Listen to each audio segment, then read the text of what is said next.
तो हेलो दोस्तों, कैसे हैं आप लोग। उम्मीद करते हैं कि आप अच्छे होंगे, स्वस्थ होंगे। दोस्तों, मैं आ गया हूँ आज फिर से एक नई कहानी लेकर, जो विराट कोहली, एबी डिविलियर्स और फैफ डु प्लेसिस के जंगल सफारी के ऊपर है। दोस्तों, आप सभी विराट कोहली को तो जानते ही होंगे। विराट कोहली, जिनको किंग कोहली भी कहा जाता है, द रन मशीन भी कहा जाता है और द चेस मास्टर भी कहा जाता है। और अगर आप क्रिकेट प्रेमी होंगे तो एबी डिविलियर्स को भी जानते होंगे, जिनको मिस्टर 360 डिग्री कहा जाता है। और साउथ अफ्रीका के पूर्व कप्तान, पूर्व कैप्टन फैफ डु प्लेसिस को भी जानते होंगे। तो चलिए दोस्तों, हम अपनी कहानी को स्टार्ट करते हैं। आईपीएल 2023 के ख़त्म होते ही सभी खिलाड़ियों में थकान चरम सीमा पर थी। लगातार इंटरव्यू, क्रिकेट और कैमरों के बीच ऐसा मिक्सिंग हो गया था जिसे शब्दों से बयां करना बहुत मुश्किल है।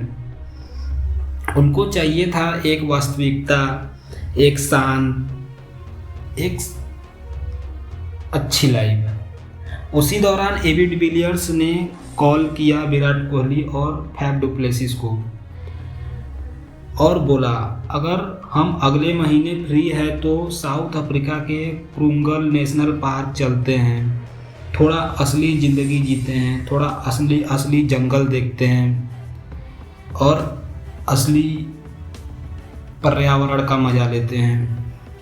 फैफ डु प्लेसिस ने तुरंत हामी भर दी और इससे विराट कोहली भी सहमत हो गए। तीनों ने मिलकर 4 दिन का प्लान बनाया।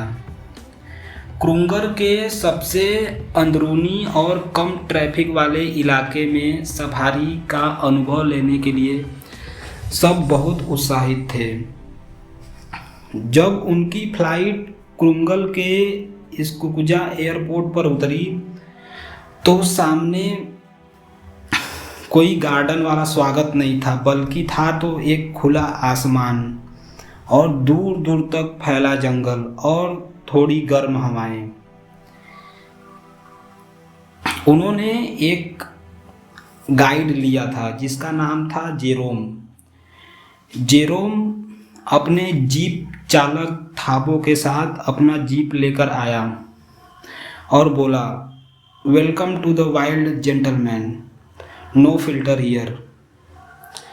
और उन्होंने एक लॉज भी रेंट पर लिया था जिसका नाम था न्याती विल्डरनेस कैंप, जहां 20 किलोमीटर की दूरी पर कोई अन्य इंसान भी नहीं था। पहली रात चारों ओर बस जानवरों की आवाज़ें थी। हिरन की आवाज़ें थी, झाड़ियों में सरसराहट और पास के नदी में कभी कभी उड़ती भयंकर भपकार। सभी लोगों ने खाना खाया और रात में सो गए। सुबह 5 बजे अंधेरे में कोई अलार्म नहीं बल्कि हॉर्नबिल पक्षी की चीख से नींद खुली। तीनों ने चुपचाप शांति से चाय पी और सफारी वियर पहनकर जीप में बैठ गए।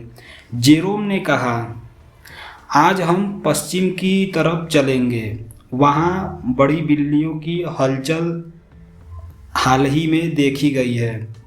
दोस्तों, मैं यहाँ आपको बता दूँ कि बड़ी बिल्लियों से मतलब है बाघ, टाइगर, लेपर्ड। जीप धीरे धीरे घास, कीचड़ और झाड़ियों से भरी ट्रेल पर आगे बढ़ी। पहले घंटों में उन्होंने एक पूरा जेब्रा का झुंड देखा, 2 अफ्रीकी भैंसें जिनकी सींग सूर्य की रोशनी में चमक रहे थे, और उन्होंने सबसे रोमांचित करने वाला एक सफ़ेद गैंडा देखा जो पानी के साथ तैर रहा था।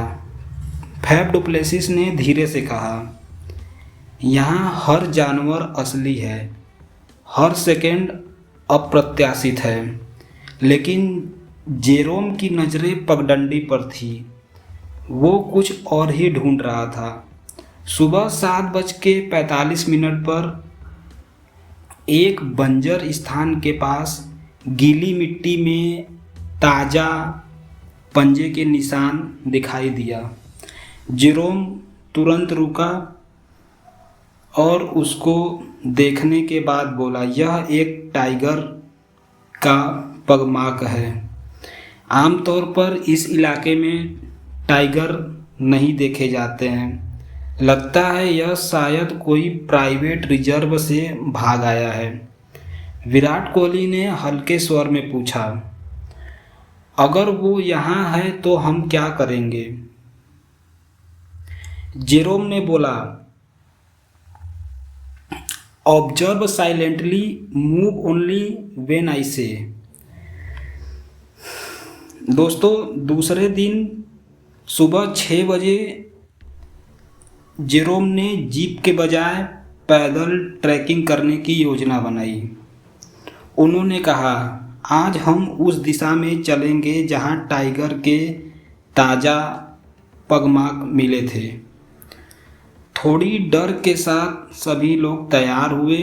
उनके पास सिर्फ छोटी बाइनोकुलर कैमरा और एक इमरजेंसी फ्लेयर गन थी।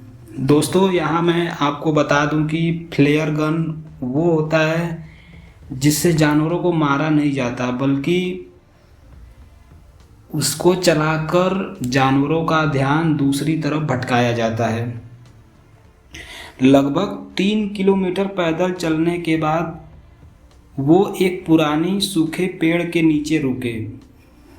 थाबो ने इशारा किया, उस झाड़ी के पास कुछ है। हल्की सी हलचल हुई और फिर एक सन्नाटा हो गया। कुछ देर बाद सन्नाटा टूटा तो सामने एक बाघ आया, एक असली वयस्क नर बाघ, जिसकी आंखें इन सभी को ही देख रही थी। बाघ सीधा इन्हीं को देख रहा था। वो एक क्राउचिंग मूवमेंट में बैठा हुआ था, जैसे कि झपट कर हमला करने ही वाला हो। उसका सिर झुका हुआ था, शरीर झुका हुआ था, जैसे छलांग की तैयारी में हो। विराट ने खुद को स्थिर किया, एक भी सांस ज़्यादा नहीं ली। फैफ के होठ काँप रहे थे। एबी डिविलियर्स ने धीरे से कहा, if we run we were gone. Jerome ने फुसफुसा कर बोला, बैकवर्ड स्लोली, नो साउंड। बाघ आगे बढ़ा। करीब वो 20 मीटर की दूरी पर आया तब रुक गया। उसने अपना सर झुकाकर सूंघा। हवा में शायद इंसानी पसीने की गंध उसको मिली। और फिर एक हिरन झाड़ियों से निकला। बाघ ने तुरंत सिर उसकी तरफ घुमाया और उसी के दिशा में भाग गया। तब जाके सभी के जान में जान आई। जब वे कैंप वापस पहुँचे, किसी ने कुछ नहीं बोला। वो न सफ़र था न सफारी, वो था जिंदगी का असली चेहरा। विराट कोहली ने कहा, जंगल में ना रन है ना कैमरे, वहाँ सिर्फ एक चीज़ है, इंसान का